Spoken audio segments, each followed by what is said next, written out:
أعوذ بالله من الشيطان الرجيم. بسم الله الرحمن الرحيم. السلام عليكم ورحمة الله وبركاته.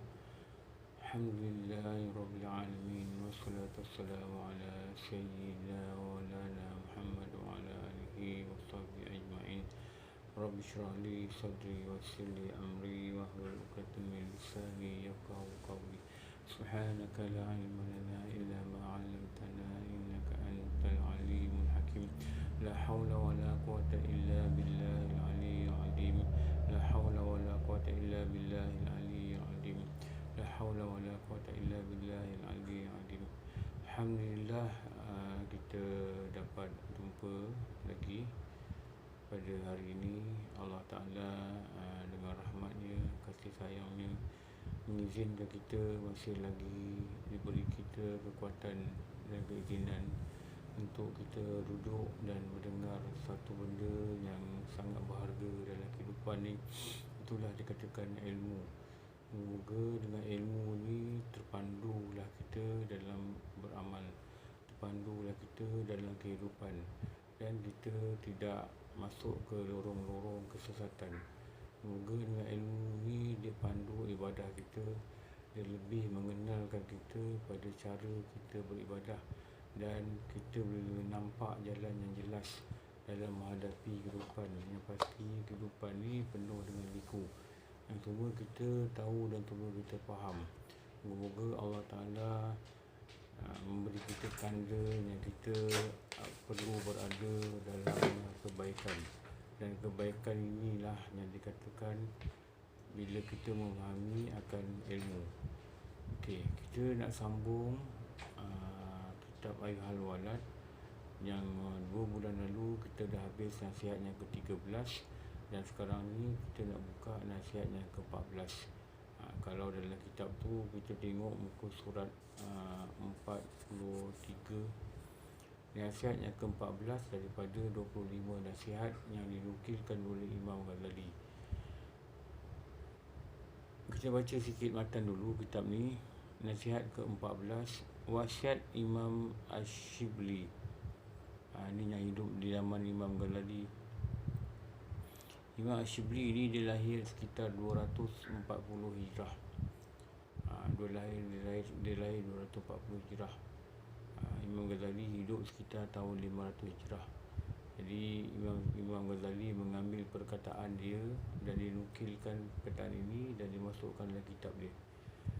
Inilah sebahagian daripada nasihat Imam Ghazali kepada anak murid dia yang terlepas belajar balik ke kampung dan menulis surat pada Imam Ghazali agar diberi beberapa nasihat. Dan antara nasihat ni ialah ini yang kita akan baca. Adalah dihikayatkan Imam Ghazali Allah Ta'ala ni berkata bahawa Imam Ash-Shibli rahimahullah Ta'ala telah berkhidmat kepada 400 orang guru. Dia menjadi khadam kepada 400 orang guru. Dia berkhidmat kepada 400 orang guru. Sambil dia mengaji dengan guru ni, dia memberi khidmat. Dia memberi khidmat. Jadi orang-orang soleh dulu kebanyakannya mereka ni jadi soleh atas ilmu dan keberkatan yang ilmu yang dia dapat daripada guru. Kuatnya mereka menjaga adab menuntut ilmu, dan mereka memberi khidmat pada guru dengan harapan supaya keberkatan guru itu mereka dapat, kebaikan guru itu mereka dapat. Dan ini antara watak-watak orang soleh. Imam Ash-Shibli ni dia berkhidmat kepada 400 orang guru. Dan beliau juga berkata, apa Imam Ash-Shibli ni kata, aku telah membaca 4,000 buah hadis. 4,000 hadis dia baca. Kita baca hadis banyak mana kita tahu. Kemudian aku pilih daripada bilangan itu sebuah hadis yang benar-benar aku amalkan, dan aku tinggalkan yang lain daripadanya. Kerana daripada pengamatan dia, dari pengamatan Imam Shibli ni, dia ambil satu hadis, dia amalkan betul-betul. Kerana aku telah memperhatikan hadis yang aku pilih ni, ada satu hadis ni daripada 4,000 hadis dia baca, dia ambil satu hadis. Dan hadis ni yang kita akan baca nanti kejap lagi insya-Allah. dia amalkan betul-betul. Dan dia kata, dan aku dah perhatikan hadis yang aku pilih ini, dan aku telah mendapati di dalam hadis itu ada keselamatanku, ada perkara yang boleh menyebabkan dia menjadi selamat bila dia mengikut hadis ni. Selamat dekat dunia dan lebih-lebih lagi selamat ke akhirat. Dan daripada hadis ini dia dapat melihat dengan mengamalkan hadis ni dia boleh mendapat dan kesejahteraanku, sejahtera dia di dunia, lebih-lebih lagi sejahtera dia di akhirat. Satu, dia nampak hadis tu ada benda tu dua, ada dua perkara. Satu, yang boleh bawa selamat pada dia. Dua, boleh bawa sejahtera pada dia. Dan juga dia melihat hadis itu telah terkandung di dalam hadis itu ilmu orang-orang yang terdahulu. Orang dahulu mengenai ilmu para sahabat, dan ilmu orang akhiran, orang akhirin, ilmu akhirin, ilmu awalin, ilmu awalin, dan ilmu akhirin, ilmu orang-orang yang kemudian. Itu dulu masa mengaji dulu, guru kata orang terdahulu ialah orang-orang yang hidup sekitar 300 hijrah, para sahabat. Kemudian ilmu-ilmu orang akhir, orang kemudian. Maka aku merasa cukup dengan berpegang teguh dengan hadis itu, dengannya. Hadis itu adalah sebuah hadis yang pernah diwasiatkan oleh Rasulullah SAW kepada salah seorang daripada sahabatnya. Hadis itu berbunyi, ni kita nak baca matan ini. I'mal di dunia kabiqadri muqamika fiha wa'mal akhiratika biqadri faqaika fiha wa'mal lillahi biqadri hajatika ilaih wa'mal linnari biqadri sabrika alaiha. Apa dia kata? Imal di dunia kabiqadri muqamika fiha. Bekerjalah untuk duniamu sekadar mana engkau akan tinggal di dalamnya. Rasulullah kata, kau nak kerja kat dunia ni, kau nak usaha atas dunia ni, kau usahalah. Sekadar mana? Sekadar mana kau tinggal dalamnya. Pastilah dalam dunia ni kita tinggal sementara. Maknanya usaha kita ni atas urusan dunia kita, atas keperluan dunia kita, biarlah sekadar sementara, benda sementara. Tak adalah usaha macam tengah-tengah mati. Itu maksud itu. Dan beramallah wa'mal akhiratika biqadri baqaika fiha. Dan beramallah untuk akhiratmu sekadar mana engkau akan berada di sana. Berapa lama kita ada ke akhirat? Itu yang dikatakan abadan abada, negara yang kekal abadi. Maknanya benda yang kekal ni kita mesti buat persiapan yang lebih-lebih lagi lah berbanding dengan benda yang sementara. Benda sementara ni kita tahu dah sementara, tak perlulah kita buat benda-benda sampai jadi bersungguh-sungguh, seperti mana kita bersungguh-sungguh untuk membuat persiapan di akhirat. Jadi itu yang dikatakan hadis ini, dia seolah-olah memberitahu kita hendaklah kita bersiap untuk akhirat itu lebih daripada persiapan dan urusan kita di dunia. Jangan ambil pening sangat urusan dunia, tapi peninglah pada urusan akhirat, kerana akhirat itu lebih kekal. Sebab tu jangan sibuk sangat urusan dunia, buru dunia, kerja dunia sampai lupa urusan di akhirat. Dalam kitab Nasaihul Ibad, Imam Hasan Al-Basri, dia ada sebut ada satu amaran kepada orang yang cinta pada dunia. Bersungguh-sungguh dia hal dunia ni, tapi akhirat dia buat tak kisah. Nak pergi mulajah fardu ain, ada lapang datanglah, tak lapang tak datang, gitu je. Bukan benda utama pada dia. Benda utama pada dia apa? Kerja dia, urusan dunia dia, cari duit dia, kumpul harta dia.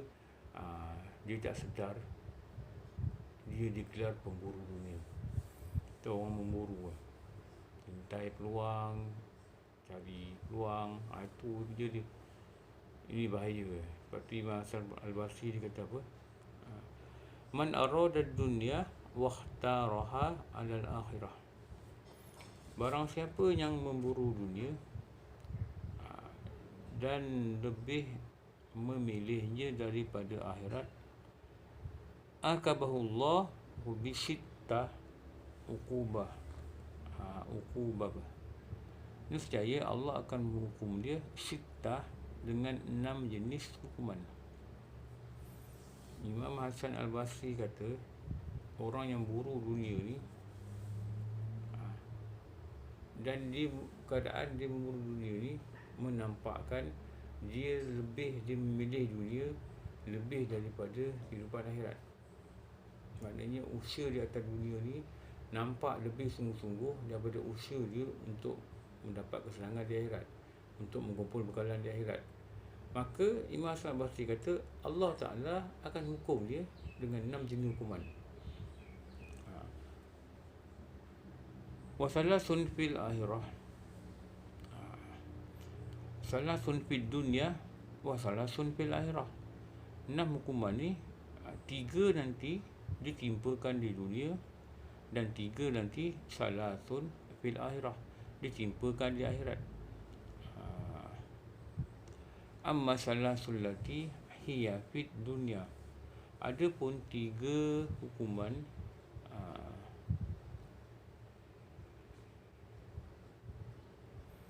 yang ditimpakan pada dia di atas dunia, fa'amalun laisa lahu muntaha, angan-angan yang tidak berkesudahan. Orang buru dunia ni, pertama Allah akan bagi dia hukum masuk dalam hati dia, dia angan-angan ni tak sudah. Kejap dia nak fikir macam ni, kejap dia nak buat macam ni, kejap dia nak rancang macam ni, kejap dia nak target macam ni, kejap urusan apa? Urusan dunia. Tak berkesudahan. Dia tak sedar dalam dia berangan-angan, panjang angan-angan tu dalam kitab tasawuf kan dia sebut dilarang kita ni menjadi orang yang panjang angan-angan. Dilarang kita jadi orang yang panjang angan. Lepas tu Rasulullah dia pernah lukis kan, kita dengar hadis yang sangat popular. Rasulullah dia pernah lukis. Dia lukis apa? Dia lukis satu kotak. Allah kata ini adalah kehidupan tu. Ini adalah tempoh kehidupan tu. Dan dia tulis dalam kotak tu, dia tulis maksudnya jaring lah. Garisan. Dia kata ini adalah ujian kehidupan tu. Maknanya lepas ini ada ujian ni. Lepas tu nuri kita ni diuji. Yang tak ada ujian nanti dalam syurga dia. Selagi nama di dunia, lagi itulah ada ujian-ujian yang datang. Yang kebanyakan ujian ini pastilah untuk menghapuskan dosa dan pastilah untuk mendekatkan diri kita pada Allah. Maka Rasulullah dia buat satu garisan dalam kotak tu, terus melintang, terus sampai keluar daripada kotak. Rasulullah kata inilah angan-angan kamu. Inilah angan-angan manusia. Yang mana angan-angan ini selalunya melepasi akan umur kehidupan dia. Selalu orang tak sempat, dia hanya boleh angan-angan, tapi dia tak sempat menggapai angan-angan dia. Dia rancang umur 60 nak macam ni, rupanya tak sampai 60 umur dia, Allah dah panggil dia balik. Itu Rasulullah kata angan-angan ni melepasi daripada kotak kehidupan kita. Lepas tu bila Allah hukum orang yang memburu dunia ni, nombor satu Allah letakkan apa? Angan-angan ni tak ada kesudahan. Hingga dia lupa angan-angan ini melepasi kotak umur dia. Na'udzubillah. Minta lindung daripada Allah. Biarlah kita ni lebih memikirkan keadaan kita di akhirat, keadaan kita di barzah, dengan kita mengambil tindakan memperbaiki amal kita, tuntut ilmu, cari panduan, begitulah hendaknya. Jadi yang pertama tadi, apa dia kata tu?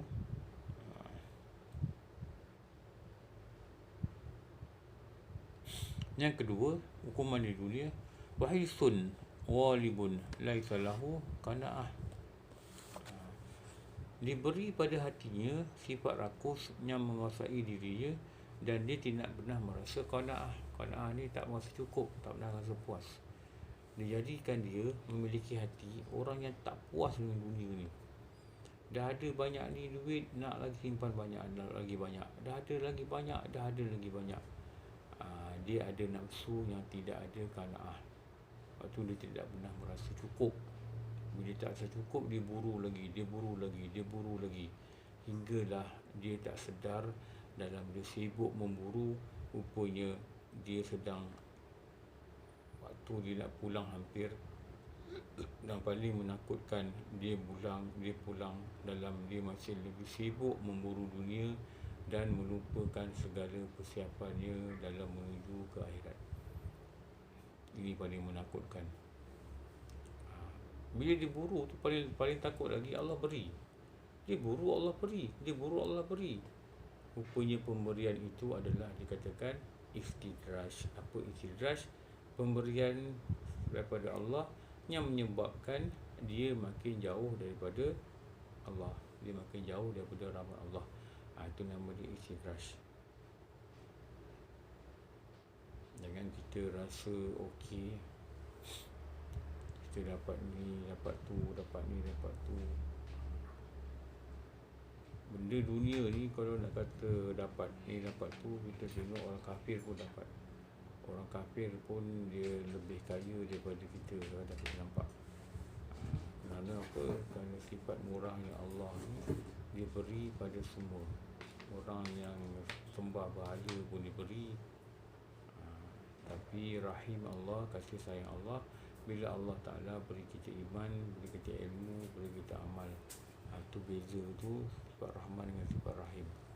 Jadi hukuman yang kedua tu, dalam Imam Hasan Al-Basri kata, 3 di dunia, yang kedua Allah Ta'ala akan masuk dalam hati dia sifat rakus pada dirinya, dan dia tidak pernah merasa qanaah, cukup dengan apa yang ada. Dia tak rasa apa pun, dia rasa tak cukup.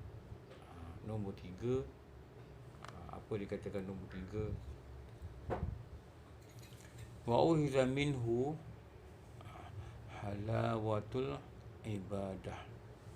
Dicabut daripada orang yang memburu dunia ni sampai dia mengutamakan dunia dari akhirat, dicabut daripadanya nikmat ibadah. Maknanya ibadah ni tak ada rasa nikmat, tak ada rasa benda ni adalah kurnia. Dia tak rasa benda ni adalah kurnia dari Allah, tak rasa. Dia bukan tak ibadah, dia ibadah, tapi tak rasa nikmat, tak rasa seronok, tak rasa sedap, tak rasa apa-apa dalam hati dia, kosong. Kalau sembahyang itu lalai, kalau sembahyangnya lalai, hanya menjadi ada-ada kebiasaan dia untuk dibuat rutin hari-hari. Tapi pengisian dalam hati dia tidak diberi keindahan dalam hati dia. Kenapa? Dia dikatakan pemburu dunia, dan dengan memburu dunia itulah mengakibatkan Allah Ta'ala cabut sesuatu yang sangat baik dalam hati dia. Apa dia? Nikmat beribadah.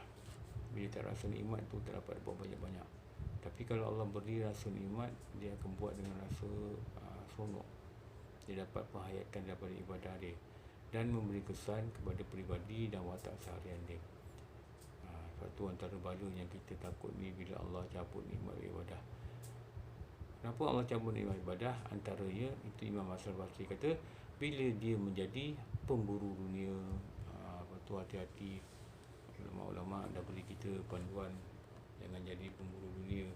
Dekat dunia Allah hukum dengan 3 perkara, angan-angan yang tak kesudahan, sifat rakus yang tidak pernah puas, dan tidak ada sifat qanaah. Yang nombor 3 dikatakan apa? Dicabut pada dia nikmat beribadah. Ini paling membimbangkan. Kenapa dia berlaku? Sebab dia menjadi pemburu dunia, pecinta dunia. Hati-hati. Lepas tu hadis yang kita baca itu bagaikan satu sindiran.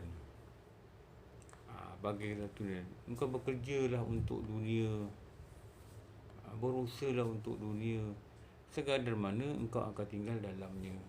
Pastilah tinggal dalamnya sementara. Lepas itulah berusaha ni tak sepatutnya, bila benda sementara tak sepatutnya berusaha. Tu ada guru-guru kata, bermati-matianlah pada benda yang bawa mati. bermati-matian lah pada benda yang bawa mati. Jangan bermati-matian pada benda yang tak bawa mati. Apa benda tak bawa mati? Itulah dunia tu. Tapi bila dunia ni ada, memanfaatkan dia, memanfaatkan waktu, memanfaatkan harta, memanfaatkan perkara-perkara yang kita miliki untuk kita dapat akhirat, untuk kita dapat dia. Jadi itu yang guru-guru cakap dalam kitab-kitab mereka, dunia ini adalah jambatan ke akhirat. Jadikan dia jambatan untuk kita naik jambatan ni. Nak pergi mana? Nak pergi akhirat. Gunakan siapa untuk pergi jambatan? Gunakan dunia. Bukan berurusan dengan dunia hingga melupakan nasib di akhirat. Ini yang salah. Ini yang dikatakan buru dunia. Okey. Wa amma salasu. Dan 3 hukuman yang dikatakan ditimpakan orang yang memburu dunia ini di akhirat, allati hiya fil akhirah. 3 hukuman yang dikenakan pada orang memburu di akhirat. Yang pertama, fahaulu yaumil qiyamah, ketakutan yang luar biasa pada hari kiamat. Hari kiamat nanti dia rasa takutnya amat sangat. Kenapa dia takut? Sebab dia takut nak tinggalkan dunia.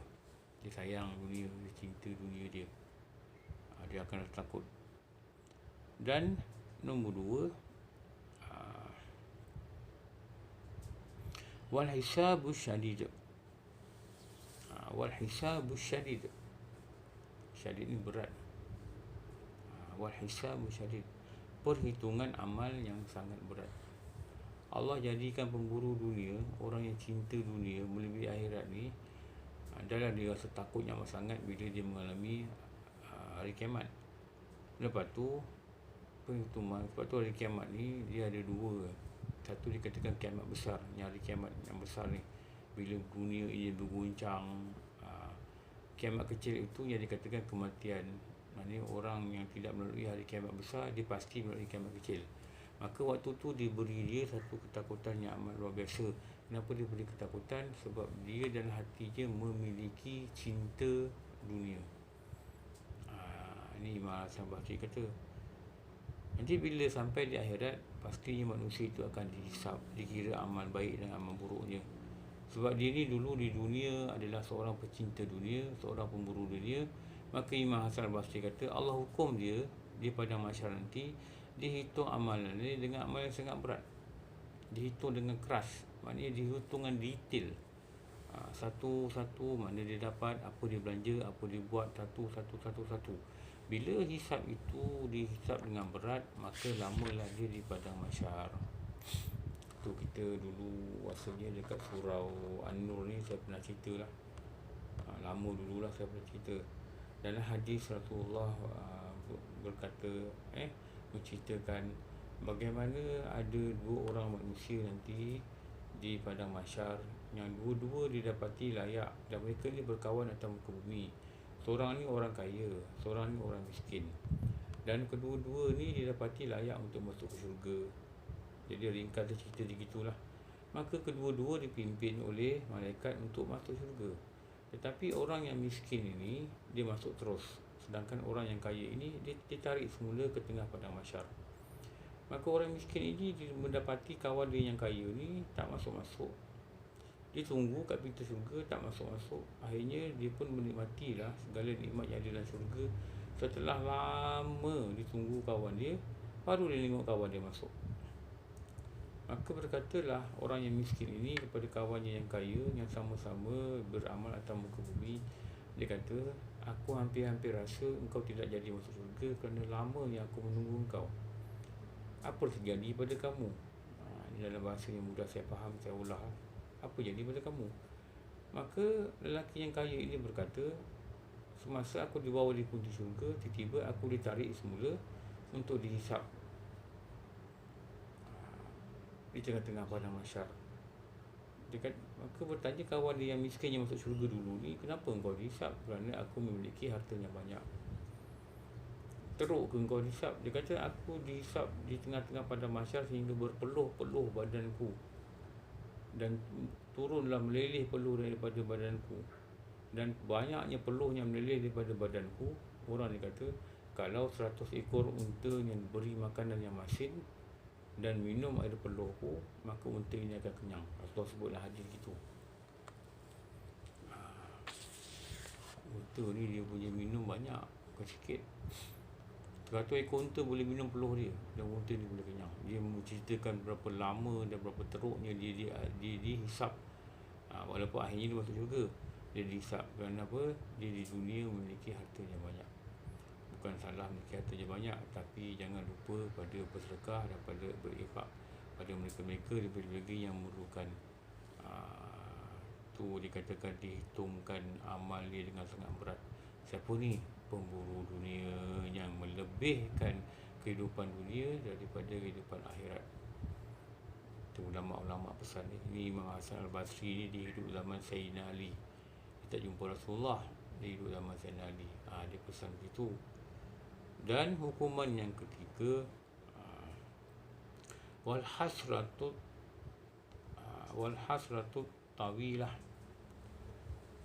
dan dia akan merasa di akhirat nanti penyesalan yang panjang. Penyesalan yang panjang. Dalam hadis penyesalan yang panjang ni, kalau kita ingat dulu awal-awal kita ayat walad dulu, Rasulullah dah sebut alamatul iradillahi ta'ala anil abdi. Alamat tanda Allah berpaling pada seorang manusia, istighfaruhu bima la yaghni, bila dia buat satu perkara yang tidak ada faedah baginya. Dalam hadis itu juga disambung, manusia yang buat satu perkara yang tidak ada faedah walaupun satu saat atas muka bumi, maknanya tak ada faedah ni, tak ada membawa kebaikan pada dia, di akhirat tak ada membawa pahala pada dia, maka akan jadilah pada dia penyesalan yang panjang. Itu ada disebut perkataan tu, penyesalan yang amat panjang. Jadi hukuman yang ketiga di hari akhirat,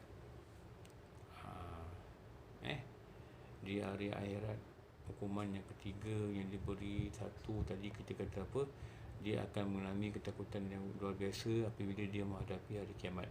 Dua, perhitungan amal dia sangat keras. Itu saya ingat dulu saya baca satu hadis, Siti Aisyah ni ditanya dengan Rasulullah, apa dikatakan hitungan amal, hisab yang amat keras. Rasulullah kata, apabila engkau mula ditanya, dia tengok kita punya amal ni, kita mula ditanya, mana kau dapat ni, macam mana kau dapat ni, kenapa macam ni, kenapa. Itu dah mulalah panjang cerita dia. Itu dia katakan hitungan amal yang amat keras. Suatu kita doa, semoga-moga dengan rahmat Allah mudahkan urusan hisab kita di akhirat. Lepas tu Sayyidina Umar sebut, apa dia kata, engkau hisab diri kau dulu, cek, semak amal kau dulu, semak betul-betul, sebelum nanti pastinya engkau akan dihisab nanti pada hari akhirat.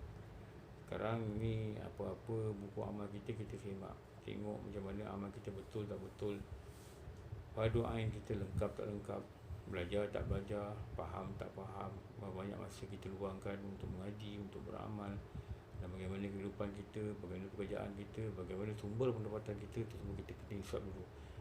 Kita kena tengok dulu, supaya nanti dekat sana nanti hisap tu dia jadi elok, dia cantik, dia jadi mudah. Kalau tidak nanti, bukan sahaja hisap yang berat pada mereka yang buru dunia ni, hukuman ketiga yang diberi, dia akan rasa kesal. Tu kalau kita baca kitab Bidayatul Hidayah, kita mengaji Bidayatul Hidayah, ada doa yang panjang yang Rasulullah sebut. Selepas kita semayang sunat subuh, sebelum kita semayang subuh fardu, dia ada doa yang panjang. Antara ni Rasulullah kata apa? Ya Allah, lindungilah aku daripada laungan penyesalan.